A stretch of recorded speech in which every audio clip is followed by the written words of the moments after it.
Okay, Nate, we are live. Great. Thank you, everybody. Thank you all for logging on. Sorry for a few technical difficulties getting started.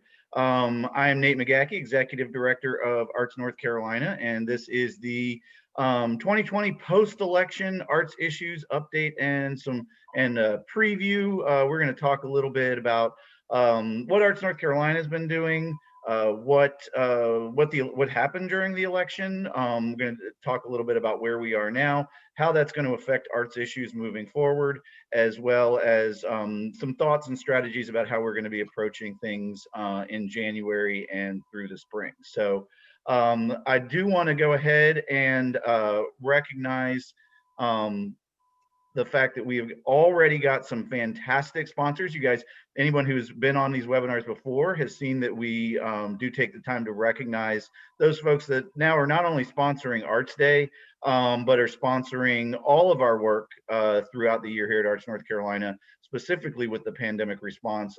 And this is not the same list of sponsors. These are sponsors that have signed up specifically to be Arts Day 2021 sponsors, which we'll talk more about later. But we want to thank them and really all of our members for their support. So the one thing that I will tell you, for those of you that may not have been on a webinar with me before, is that I have a lot of information that I'm going to throw out there. My presentations have been likened to drinking from the fire hose, which I will tell you that at the end of it, you might get very, very wet, but you will not leave thirsty. But that is why there are not a lot of pictures and there are a whole lot of words on these slides. So the slides are available right now at artsnc.org on the training and resources page, which is available through the COVID-19 resource page. Also, as you're using the slides, all of these buttons on the right-hand side of your screen are links to different pages and services that we have at Arts North Carolina around COVID-19, and all of these all of the blue text is hyperlinked off the PDF so that you can use these slides as a reference. So I'm going to touch real quick on just Arts NC and what we've been up to in our response to COVID-19. Certainly, we launched a resource and action center, a lot of valuable information there. We've got a separate page with grant listings for artists and arts organizations, funds that have been created, grant opportunities that are for statewide, national, as well as some local listings as well. We have severely increased our training and information output, blog posts, emails, and webinars like this one, not only talking about advocacy and updates with government, but also things about federal loans, fundraising, et cetera. We have taken on a lot of work in terms of reopening the arts and how we're going to transition through getting ourselves back to the vibrant state that we are. Open Arts resource page is probably the broadest arts resource page in the state of North Carolina for reopening. We also helped create Guide for Reopening the Arts in North Carolina and recommendations for arts education to reopen schools. All of those being used in advocacy, as well as silver lining stories, so we can share some inspiration as an arts community. Advocacy wise, yes, we have been talking to Congress and we are continuing to do so with direct meetings and calls to actions to our constituency. Same agenda with direct meetings and calls to action at the General Assembly, but with the added benefit of our lobbyists at Ken Melton and Associates. Local advocacy, we've been doing a lot of training, resources, helping out local arts councils in CARES Act implementation and resources and other things. We are still having ongoing conversation about reopening arts and schools with the governor's office, as well as the North Carolina Department of Health and Human Services. And specifically to education, we have launched initiatives that covered reaching out to all superintendents and local arts coordinators, making sure that they had some of the recommendations for arts education, which we think really helped to preserve arts in schools, even though so many of them are happening remotely, but that we're making sure that the arts can remain a part of our students' lives. So moving on, I do want to touch on a little bit update about the financial impact and just in general the impact on the North Carolina arts sector of COVID-19. As you can see, we're at over $86 million in losses. And I want to be clear, these numbers that we're looking at right now, these are reported losses. So this is just what has been reported, which tends to be a little shy of the actual number. And we're going to talk about that in a minute. But over $86 million in losses reported. 96% of arts organizations have canceled events in the state. 6 million lost attendance, though we think that number is actually a lot higher. We see several thousand jobs lost there, but I think that number is higher as well. And I'll show you the research we have on that. And 12% of arts organizations are not sure that their organization is going to survive this crisis. And, that's 12%. And, 12% might not seem like a big number, but think about that. 1 in 10, more than 1 in 10 arts organizations are not sure that they are going to still be in business, which is daunting when you think about the impact of that. But there's been some new research that came out at the latter half of the summer coming into the fall. I want to talk a little bit about it that I think gives us a better picture of exactly where we are. The Brookings Institute put out a report specifically looking at the creative industries across the entire creative economy, as well as drilling down into specifics at the statewide level, as well as at the statewide level, as well as for certain sections of the creative economy. They dived into April through July, really just looking at that 4 months. And what they found is the national impact on the entire creative industries, which was, is everything from florists to architects, as well as theater and dance and museums, all of those things that fall under the creative economy. 9% loss in sales over those 4 months. That's 150 billion in lost sales. And 31% of the entire creative industries lost jobs. That's 2.7 million jobs. So a significant chunk of the job losses that you hear talked about on the national level. How does that equate to North Carolina? 3.35 billion in lost sales. That's about 8.5%, and over 81,000 jobs at about 30%, right? So that's the entire creative economy.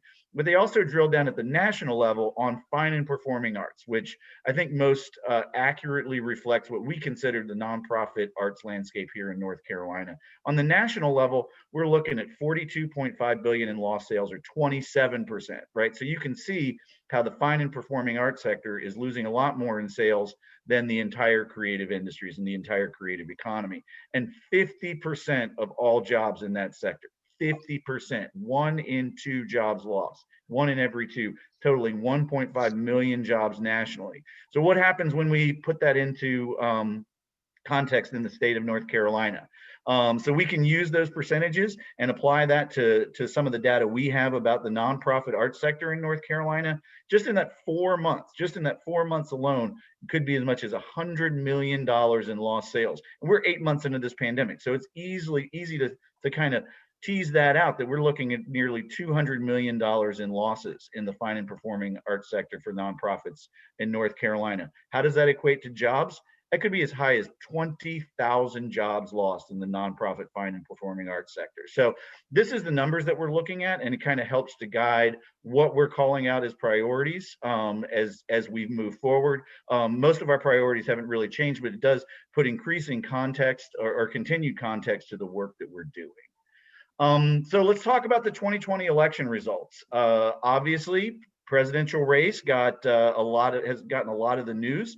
What has changed? Obviously, we had President Trump presiding through the rest of 2020 into January 20th, and then we will have President-elect Joe Biden taking over at noon on January 20th. And we are going to talk a little bit more about what that change means and some things that we can expect from a Biden administration and how that looks moving forward. Other election results at the federal government level. The Senate was Republican right now. Republicans have the majority. It is likely to stay Republican. Now, I know many of you know that there are 2 Senate races. One is a special election, and the other is the normal Senate election happening in the state of Georgia. Both of those got called in to go back and have another election because they did not, no candidate was over 50%. So yes, there is a possibility that you will see a 50-50 Democrat-Republican split in the U.S. Senate, and with Vice President-elect Harris as the deciding vote in the Senate, then that would give control to Democrats, and likely Chuck Schumer would lead most of those efforts.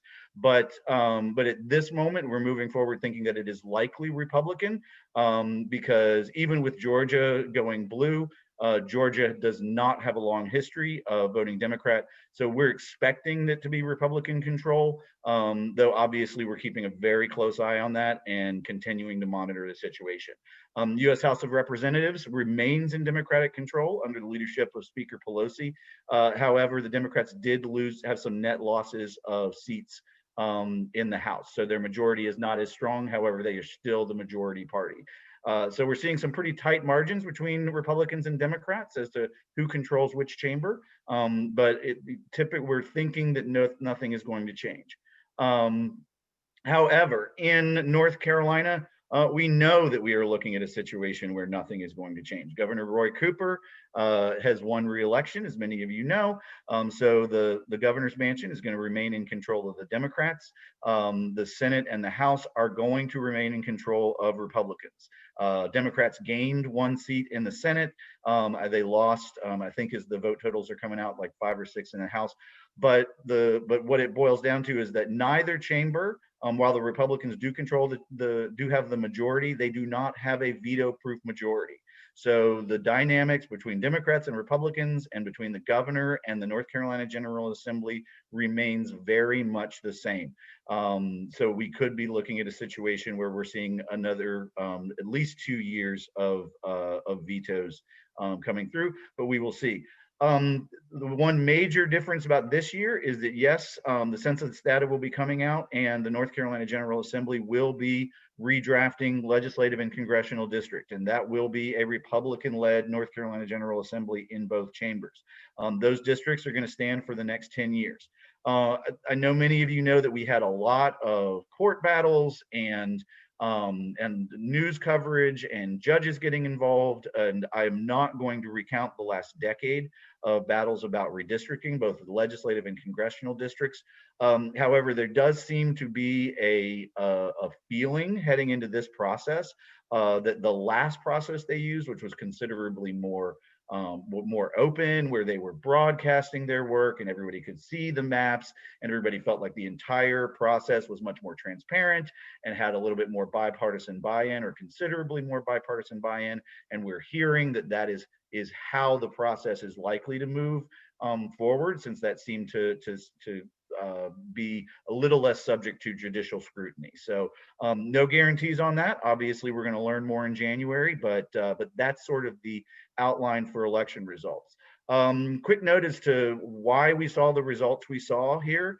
You know, and you can watch cable news for a lot deeper political analysis. But we did not see the blue wave that many folks were expecting. We did not see Democrats take over a large number of state houses. North Carolina is not different from other states.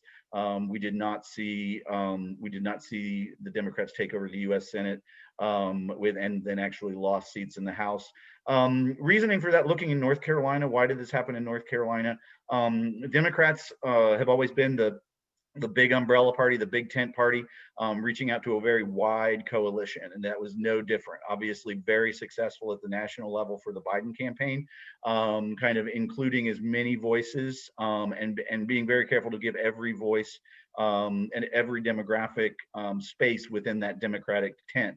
The Republicans were, and Rahm Emanuel said this several months before the election, Democrats were going wide to expand the tent, Republicans were going deep, and we're really going to dive in and turn out the vote from within their base. And that's what happened in North Carolina. Republicans spent a lot of time focusing on not only likely Republican voters, but unlikely Republican voters, Republicans that had not voted in a lot of elections, new Republican voters, and also they also, particularly in rural areas, did more door knocking and more traditional get out the vote efforts, and that was successful for them, particularly in the state of North Carolina. So that sort of gives you a sense of what went on. Obviously, a lot of individual races, a lot of individual discussions that we're not going to get into here. So I'm going to start with talking about the federal arts priorities that we have here at Arts North Carolina. I cannot stress this enough. It is in all caps for a reason. COVID relief for state and local governments is going to have a massive effect, whether or not it happens. How much is going to be available if it does happen is going to have a massive effect on what happens across at the not only at the federal level but at the state level, and as well as county and city governments. Obviously, governments across at every level are hurting right now. Tax revenues are way down because of all the shutdowns. They're going to start cutting programs. They're going to start cutting services. And a lot of that is going to impact the arts, specifically the North Carolina Arts Council and the work that we do, but also at the city and county level. So we're going to be talking a little bit more about that as well. Obviously, more relief funding through the National Endowment for the Arts and Humanities, as well as other agencies such as Corporation Public Broadcasting. But getting that relief funding through those mechanisms is a high priority for us, as well as maintaining funding, which we're going to talk about in a minute. A second round of payroll protection program loans. I think that we've heard a lot of feedback in the arts that was the biggest help in the past several months about helping artists and arts organizations to survive. We want to see a second round of that for those that are most in need. Save Our Stages Act, we're going to talk a hair about that more. $10 billion in aid for both for-profit and nonprofit live performance venues. Obviously, we are very supportive of that. Could be a real game changer for the arts.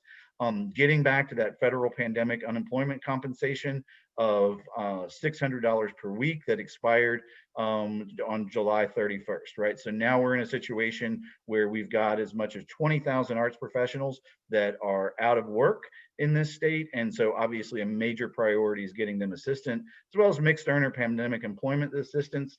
That is making sure that all earnings are incorporated into someone's unemployment, not just not giving their earnings W-2 priority. I could go into more detail about that as I have in other places, but very important to make sure that we're helping out our sector, as well as an increase for the universal charitable deduction that was created in the CARES Act, and it was $300. So what have we seen? What does this look like moving forward?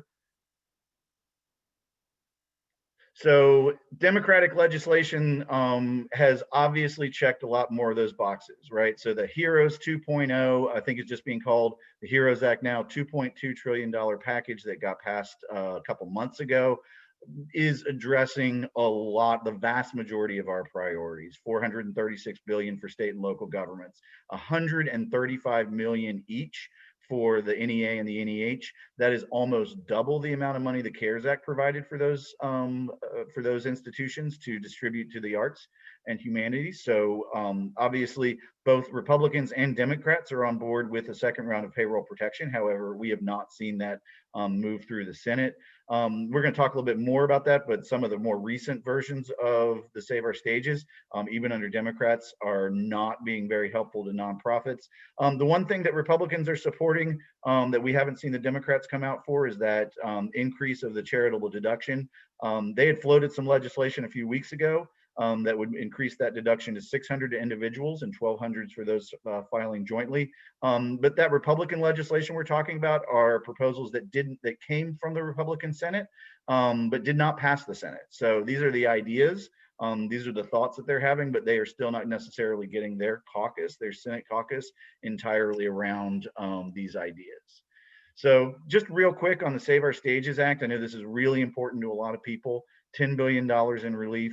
I want to give a real thanks to the National Independent Venue Association, NIVA. This organization did not exist in January of 2020, and they have really done leaps and bounds with their Save Our Stages campaign, and really were the impetus behind this bill being created. Would provide grants covering a lot of expenses for up to 45% of a venue's 2019 gross receipts, up to $12 million. So you can see how that would be a real game changer for the arts community and the live performance community, covering expenses that have been incurred between March 2020 and December 31st, 2020. There's also a piece in there that would allow you to get a grant equal to 50%. So another 50% of your initial grant amount if you're still experiencing 80% or greater loss.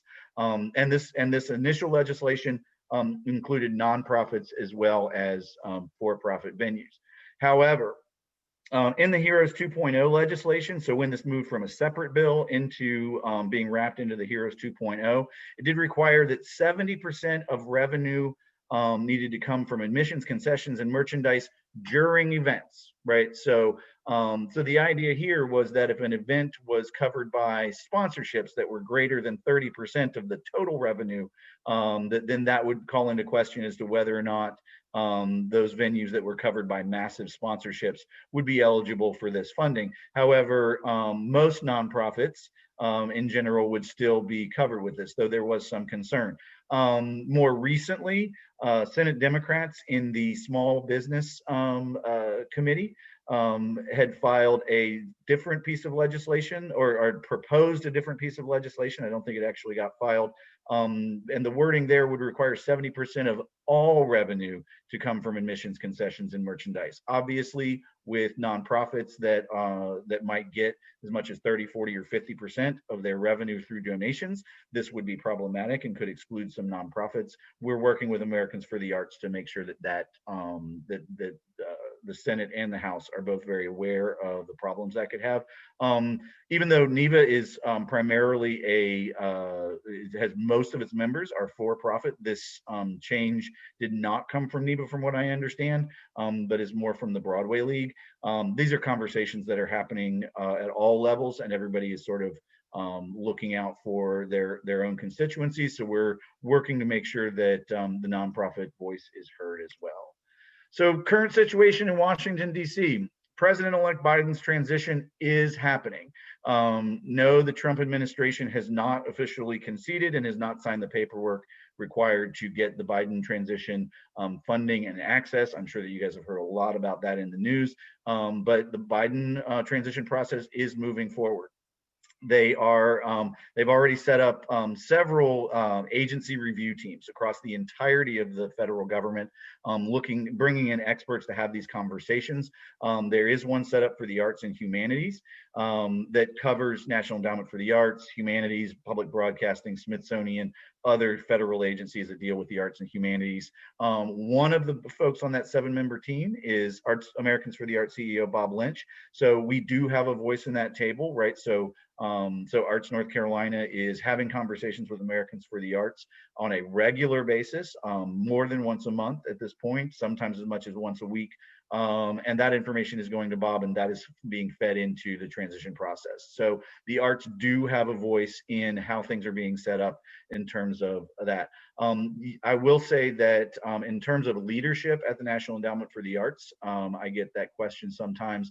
Marianne Carter has been widely seen as being very supportive of the agency, even though she was put into that position by President Trump, and that he has tried to cut funding for that agency. So I am not hearing that there is a priority to replace her, but we're going to see other things come out of the Biden administration that we're looking forward to.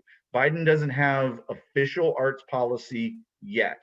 However, I do know that that the campaign was reviewing some possible arts policy.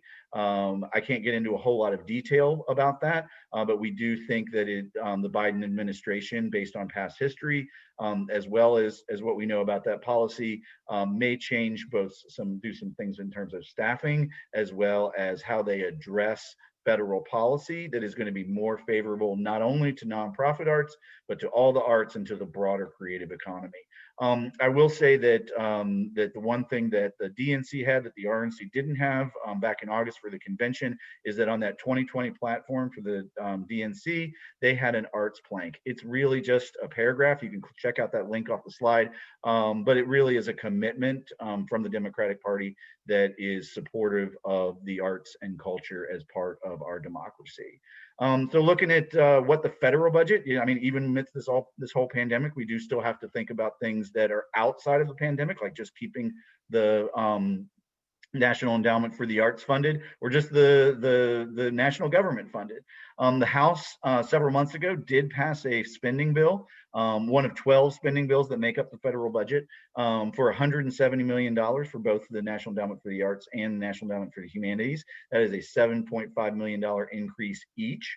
The Senate has not passed a bill, but they have put out a proposal just in the last few weeks, putting that funding level flat, right? Just level funding at $162.5 million. So we see a little bit, excuse me, of a disparity there.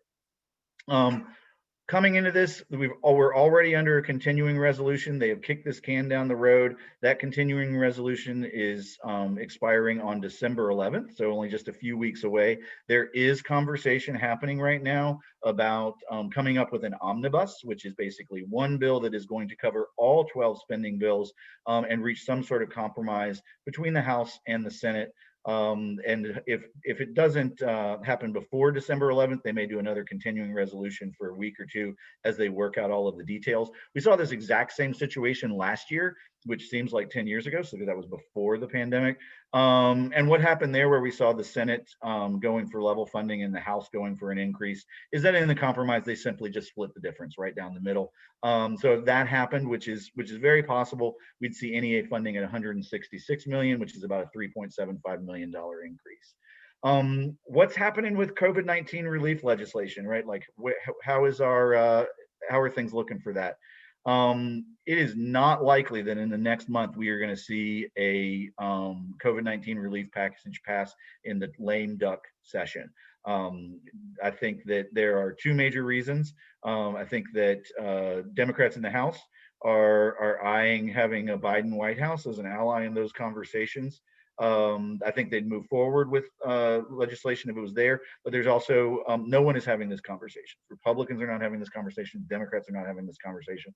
The other big thing is that everybody is waiting to see how those elections in Georgia happen on January 5th. Obviously, that's going to decide Senate control. That's going to have massive impact on what that relief package, if any relief package, comes through Congress. So that's a big holdout. The one sliver, and I mean sliver of a hope, that we're going to see a crack in that sort of Republican Senate wall that is opposed to particularly state and local funding, as I said, is one of our most crucial issues, is that Senator McConnell recently said that he was aware that funding, that relief for state and local governments was going to be part of the discussion with Democrats, that it was a priority for them and that they controlled one chamber of the House. But he was very quick to note that it was incredibly not popular with his caucus. So at least we know that that's going to come up in the conversation, but whether or not there's any wiggle room on that as well. And I'm not sure I said it earlier, but even if you are on Facebook or you are on or you're logged in to the webinar, please feel free to throw any questions into the chat box, as we do have somebody monitoring that situation as well. All right. So just a quick note about state arts updates and priorities. Obviously, as many of you know, we were able to secure through North Carolina CARES Act funds $9.4 million in aid to nonprofit arts organizations for 98 out of 100 counties. Wake and Mecklenburg were excluded in that, though in the initial draft of that funding there were 11 counties excluded. We worked to get all 100 counties excluded. We were able to get all but 2. So very big thing is the largest one-time allocation to arts organization in the history of North Carolina state government. Also, Arts North Carolina worked in a consulting and partnership capacity with Charlotte, Mecklenburg arts leaders, as well as Wake County and Guilford County, and we saw millions of dollars of CARES Act funding come out of that work that benefited those local communities. So while Wake and Mecklenburg were left out of that 9.4 million, we did see Wake and Mecklenburg receive millions of dollars of CARES Act funding through local coronavirus relief funds, which they had access to because of their population. It came directly from the federal government, and other counties outside of Wake, Mecklenburg, and Guilford did not get direct funding. Charlotte and Mecklenburg, or Charlotte actually got additional funding because their city had a population of over 500,000, not just their county. So a little bit of different funding model there. And of course, the arts high school graduation requirement. We saw that passed in the last few days of the session in June, actually the last few hours, passed in the wee hours of the morning. We're very excited about this. For the first time, there's a high school graduation requirement that you have at least one arts credit between 6th and 12th grade. So we're incredibly excited to see that after 10 years of work. Feel free to click on the link to find out more about that. We're going to talk about these priorities later, but just the things that Arts North Carolina is going to be constantly thinking about as we move into the new session: level or increased funding for the North Carolina Arts Council, right? Because obviously the stability of that Arts Council funding in this crisis is going to be crucial, as is the fact that we are always going to be looking at the state level as well as the federal level for additional emergency COVID-19 funding for arts organizations, as well as artists, or to give the flexibility for arts organizations to support individual artists, musicians, visual, etc. Inclusion of nonprofits as well as all arts nonprofits, but all nonprofits in any COVID-19 legislation and programs that we see coming out of the state government. We're working at the state level to increase those unemployment benefits and access. So it's not just about those federal programs around COVID, but really we're talking about a systemic issue with unemployment that needs to be addressed at the state level in order to make sure artists are always are covered under this. Support for arts education, salaries, and resources, which we have always done. This isn't so much General Assembly, but we are working in partnership with the Department for Public Instruction around monitoring the situation as to how that arts high school graduation requirement is going to be implemented. So having that conversation, as well as continuing to look for more recurring funding for the A+ Schools of North Carolina program through the North Carolina Arts Council, and increasing giving through tax policy. So those are those priorities, some of them affected by COVID. Some of these are just priorities that remain a commitment to Arts North Carolina. I'm not going to go over everything that has to do with phase 3 and where we stand, though that link at the top will take you to our summary, our phase 3 summary of what's going on. Specifically, I'll point out the top 3 that indoor venues hosting live performances are capped out at 25 patrons. Indoor venues showing a movie can have 30% of their capacity, or 100 persons. And indoor venues hosting conferences and events can have 30% of their capacity, or 100 persons. Noting that we're not talking about movie theaters, but venues showing movies. We're not talking about performing arts centers, but indoor venues hosting live performances. I'll get into a little bit more about why that difference is there and what we did to sort of help that conversation along. But this resource is available to you. There's several slides in here that are left that are up a little bit more for a resource. I'm just going to touch on briefly and move on. What have we been doing with reopening? We contacted very early on when phase 2 came into effect with DHHS to get clarification around summer camps for the arts, museum facilities, and a lot of other issues that came up immediately when that first executive order that launched phase 2.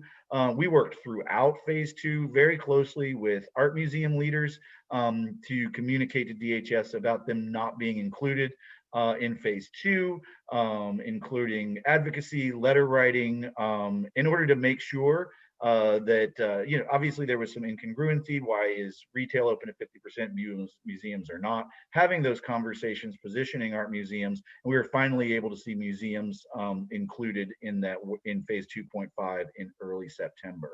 We also very quickly, when the first issuance of phase 3 came out, clarified some of the language, which the way that it was rolled out gave a lot of people the impression that it was 30% of capacity or 100 guests for all facilities. That was not true. We quickly clarified that with DHHS and made sure that we got that clarification before phase 3 took effect at 5 p.m. on October 2nd. We've been continuing that conversation.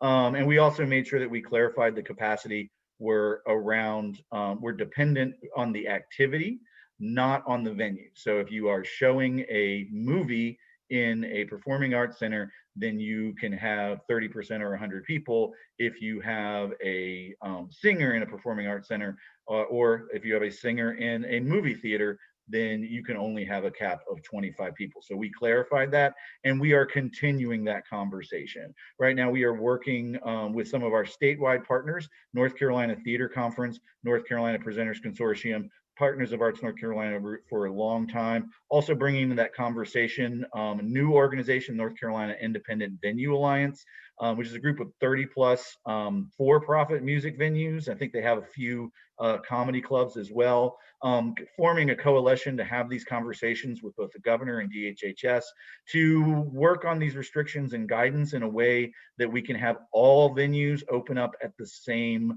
way, so that we can all have that the guidance exists, that the restrictions exist, so that we all have a way to move forward safely to make sure that all venues are being treated equitably. So that's a big piece of our work. And we're continuing the conversation, right? So when we just saw the most recent iteration of phase 3 come out in executive order, we saw some special consideration of going back and rewriting so that museum capacity per room didn't go down to 10%, which it wouldn't have without some special attention, but stayed at 25% or 25 people per room. So we are continuing that conversation, and even if it's not necessarily showing up in the specific priority we're having a conversation about, but we're maintaining the arts as a priority within these conversations, so that as we move through reopening, the arts have representation there. I do want to talk a little bit about the Arts Caucus because it has been so vital over the last year. It is going to be so vital over the next year. For those of you that are not aware, Joint Caucus on Arts and Arts Education is members of the North Carolina General Assembly kind of coming together to learn about the economic, education, and civic impact about the arts in North Carolina. So this is something that Arts North Carolina have been talking about for a long time, really only came into fruition full on less than 2 years ago, establishing that in both chambers. And we've got, like I said, it's a joint caucus, so that means both chambers. We've got Representative Carney and Representative Elmore leading the House side, one Democrat, one Republican, sort of bringing their caucus into the fold, as well as Senators Ballard and Senator Woodard being the leadership in the Senate caucus, and being the leadership in so many more ways. One quick note about the Arts Caucus. These caucuses dissolve and reform every year. So we're going to talk about a little bit about the current caucus, but really in January, when the new session, when the new General Assembly comes on, we've got to start from scratch. So right now, through the end of the year, we've got 43 folks in the caucus and 20 in the Senate. You can see that is a massive percentage of both of those chambers, and a pretty equal representation of both Republicans and Democrats. This really is a bipartisan caucus. What have we seen as the advantages of this caucus since we've instituted it? Those caucus chairs that we were just talking about have become real leaders, or have continued to be real leaders in arts policy and funding, certainly the graduation requirement, as well as helping up with legislation and being a vocal voice for the allocation of that COVID relief funding. So those four folks really took leadership and helped move their caucuses, Republicans and Democrats, towards equitable support for the arts. Also that it's engaging members as a group in a new way, so it gives us another tool in the toolbox. And that those folks that are coming onto the Arts Caucus, as we're having conversations with them, once they sign on, they feel a sense of ownership. Like we can tell that when we're having these conversations, that Arts Caucus members are feel like, yeah, I've committed to arts issues, I've committed to be informed. That doesn't necessarily mean that they're always going to vote the way we want them to vote, or support what we want them to support, but it does mean that they feel a sense of ownership around what we do. And so we're continuing to work with them on the Arts Council, grants and programs, arts educations, as well as making sure they're aware of the economic and civic impact of the arts in North Carolina.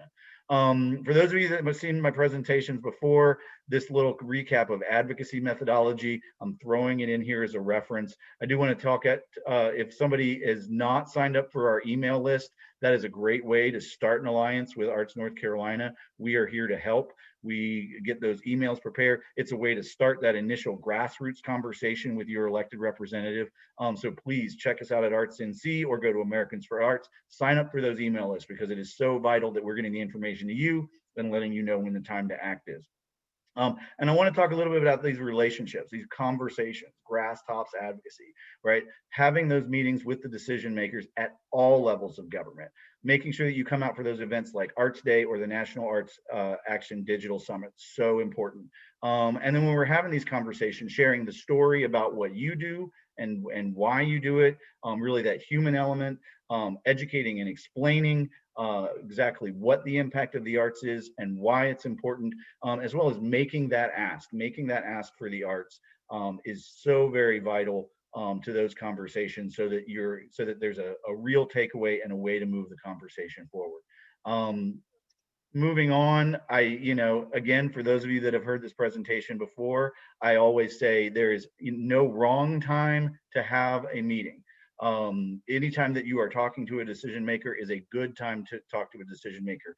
However, budgets get decided in the spring, and everybody is talking. We're having Arts Day. There's all these conversations happening this spring. You want to build a relationship, it's time to have that conversation in the fall and the winter. When it's not an election year, I say do it when the pumpkin spice lattes have come out. When it is an election year, like it is this year, it's those peppermint lattes, right? When Starbucks is rolling out those pretty Christmas cups, those pretty holiday cups, that is the time to go to the General Assembly. For those of you that have not been to a Starbucks, those cups are the holiday cups right now. So this is the time to go ahead and have a conversation with those officials while they're at home in your district, before they go to Raleigh, before they get into the craziness that will be the late winter and the spring of budget decisions. So go ahead and make those conversations. One other thing I want to point out on this slide is in addition to the meetings with elected officials link that you've got at the very top, is the remote connections toolkit, right? So we're trying to put together some thoughts and resources as you have these conversations remotely, right? We're all living in a Zoom world or Google Meet or whatever it is, whatever platform it is you're using. We're having these digital conversations. We're having to do more of these things over the phone. How do you manage those group conversations? I encourage you to check out that toolkit as well. So talking a little bit about our preview at the federal level and how Arts North Carolina is going to access that. We're obviously going to continue to work very closely with Americans for the Arts. They really are they're the national organization. They're located in Washington, D.C. They have those relationships. They have their own lobbyists. So we are having that conversation, but we are working with them to make sure that we are crafting the conversation to us. Or from North Carolina. We actually have just worked with Americans for the Arts to institute a program where Arts North Carolina can craft a more specific North Carolina message that can go to federal representatives, both in the House of Representatives and Senator Burr and Tillis. We're really excited. We're going to keep building those relationships with members of Congress, as we always have, but we are also really excited that we've got some new members of Congress. I think we've got 3 new members of Congress, 2 of whom actually have a history of support of the arts. I'm not going into details about specifics on all of those folks, but with some new members of Congress and maybe a shift in North Carolina's representation, we're going to have a little bit more voice towards some of the work and goals that we have at the federal level. Obviously, all the federal priorities that we've talked about, we're going to continue working for that. Laser focused on federal relief for state and local governments. Again, I cannot stress how deeply, deeply important that is to everything we do, while we also continue to talk about all of those other priorities. The Biden administration, as I said before, very likely could have some changes not only in policy, but additional staffing that is focused on arts education, and the creative economy. So we are looking for that. We are trying to make sure that whatever we need to do here in North Carolina to support that and have that conversation is something that is front and center on our radar. And April 5th through 16th, I'm going to be leading the Arts Advocates from North Carolina for the Americans for the Arts National Arts Action Digital Summit. So it will be an online summit. The way that they're choosing to set up theirs is that the first week is going to be a series of webinars and content. The second week will kind of be the window to make those meetings with Congress. And the idea is that those meetings with our representative Congress or their staff would happen via Zoom calls or phone calls. But that's going to be our piece, and we hope, and we'll let you know when that registration becomes available so that you can come and participate in that. We're hoping to see higher participation since we don't have to travel to DC this year. Preview of how we're going to be approaching 2021 strategy at the General Assembly. As I mentioned, first and foremost, we are going to be reaching out in January once those legislators, particularly the freshmen, come to Raleigh and start doing that work. We're going to encourage all of our advocates statewide, and as many people as we can expand to get those, get all of our legislators at the state level to sign on to the Joint Caucus on Arts and Arts Education. We want to be the coolest caucus in the General Assembly. And I think that we've got a real ability to do that. Even in this digital world, we're going to find a way to engage in it with that caucus. So that's going to be our big push in January. As we move into February and March, obviously that's when the budget conversations are starting. That's when we're going to know more about what's going to be happening up in DC. So we're going to have to be flexible to the landscape. But I can tell you the very first thing that's going to be coming out of our mouths when we're meeting with legislators is thank you for the relief funding. Yes, there are 2 counties that didn't get that funding. We can modify that conversation, but we need to be very grateful for the fact that arts were significantly supported, so that they know that there is that there is appreciation for the consideration of the North Carolina General Assembly, because we're going to need that consideration moving forward. Then we've got a decision to make, and this is all going to depend on how things lay out, right? Are we going to be asking for an increase in funding and relief funding from the state? Because obviously fine arts and performing arts have a greater need than the overall economy. Are we going to be asking for stability? Are we going to say, please just don't change the funding, keep us level, keep us static, so that nothing is changing, because this is funding that we are so desperately in need of through the Arts Council, as well as the Arts Council as a stabilizing institution? Or are we going to be asking for equity, right? So is there going to be massive cuts coming down the line? Are we going to be going in and from a defensive posture and saying, just don't cut us worse than you're cutting other programs, right? Like, let's make it equitable. I think that obviously could be a combination thereof, could be a different messaging for different legislators. These are the things that we're working out. I'd love to be able to roll out exactly what we're going to be saying in March, but all of that's going to depend on that situation on the ground, and again, that federal relief funding for state government. Obviously, we're going to continue to make sure and work with the Center for Nonprofits to make sure that we're included in all COVID-19 legislation and relief. Still working on unemployment benefits, and we are going to have Arts Day, which is going to be all virtual this year, just like very similar to the national, that we're going to set it up a little differently. I'll talk a little bit more about that. And it is possible, as I said, we're in the exact same situation with the veto that we were a year ago. So it is not impossible that we could end up in another situation where the budget could be vetoed. What does that mean? There's still going to have to be spending cuts. There's still, there could still be spending cuts. We're waiting to see what that looks like. But those cuts may be left to the discretion of each state government department. So funding for Arts Council grants might be dependent on the governor and Secretary Hamilton. So that's something that we're going to be looking at. So our advocacy may, instead of going to the General Assembly, may need to shift to those offices of federal government for support. So obviously there's a great amount of flexibility in what's going to happen, and we're going to be monitoring that situation, working with our lobbyists, working with our key legislators at the Arts Caucus, and making sure that we're finding the best and most productive way forward as we do the General Assembly. So Arts Day, I think that everybody knows that this is the time of year that I start talking about Arts Day constantly, and this year is no different. The conference portion, like I said, everything is going to be online. Conference portion is going to be on Monday and Tuesday afternoon. So that 22nd and 23rd, there'll be programming in the afternoon to sort of break that up, so we don't get, there's not going to be 8 hours of staring at a screen. We're all getting Zoom fatigue. So we're going to try and break that up, and we're being very mindful as we put that program together of that.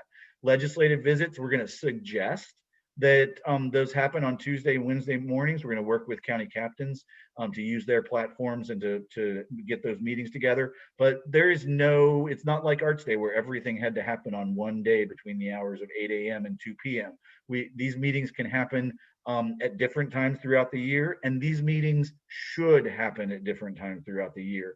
But we're just going to put a suggestion of sort of a few hours that would be suggested times to have these Art Day meetings.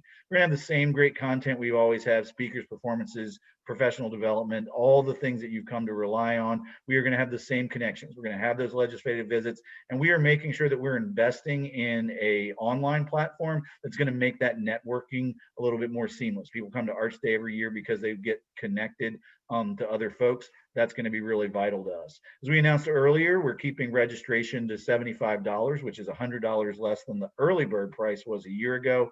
And we're going to provide a lot of options to make sure that that barrier of price is not there. The barrier of coming to Raleigh is no longer there. And we can make this work into a wide variety of schedules. So we really hope that because that while everything about the pandemic is a complete nightmare, that we can increase our efficacy with the North Carolina General Assembly at Arts Day as we're going digital and having the conversations this way. And this year we are going to be working with an online platform. It's not set up quite yet, but we will have it out in time for the holidays for not only Arts Day merchandise, but the I Vote Arts merchandise as well. I can't wait till it's set up because I really want an I Vote Arts coffee mug. I have since our marketing associate Andy Freeman created that logo. I think it's been over 2 years ago now. So we're making that available so you can have your coffee or wear your T-shirt for Arts Day, and you don't have to buy it in a tent out on the campus of the General Assembly. So with that, I'll open it up for questions. I know I threw a lot of information at everybody in a very short period of time. We're coming up on an hour, but I think we've got a few minutes left for questions. Christine, do we have anything in the chat box? So far, no. Okay. But if you do have a question, the chat icon is in the lower toolbar on your screen. So if you just click that, it'll pop up and you can type your question in.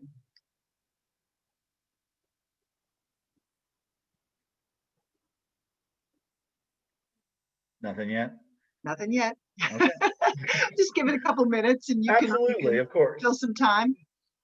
So, so like I said, so generally speaking, obviously case counts are getting worse. So across the board, impact is going to be massive on the arts. This is not going to be a quick fix. We are seeing some really encouraging things on the news about vaccines. And so that's going to change the conversation moving forward. But we're not going to be open at 100% in January. I think we all know that. So that impact, those losses are going to continue to mount. We're going to keep working on that. 2020 election results are going to impact that certainly. Did I see a question pop up in the chat? It's just a comment that you were very thorough. So Okay. I guess that means that no one has any questions about what you just said. Everyone is soaked from the fire hose. So, well, fantastic. Well, please, we're always happy to take questions. You can always reach out to me at nate@artsnc.org. That's NATE@ARTSNC.org. And I'll try and respond as quickly as I can, whether or not that's on the strategy and things that we're doing moving forward, reopening, questions for clarification, thoughts, complaints. I take all of them. I've got a pretty tough skin. All right, well, if there's no further questions popping up, then I will say thank you to you all. As I often say, you wasted another perfectly good hour listening to Nate talk. And thank you all for being a part of the work that we do and being part of this greater arts community and part of the conversation. And it is a pleasure to work with you, partner with you, and to serve your interest as we move through this crisis. So thank you very much, everyone, and have a great day.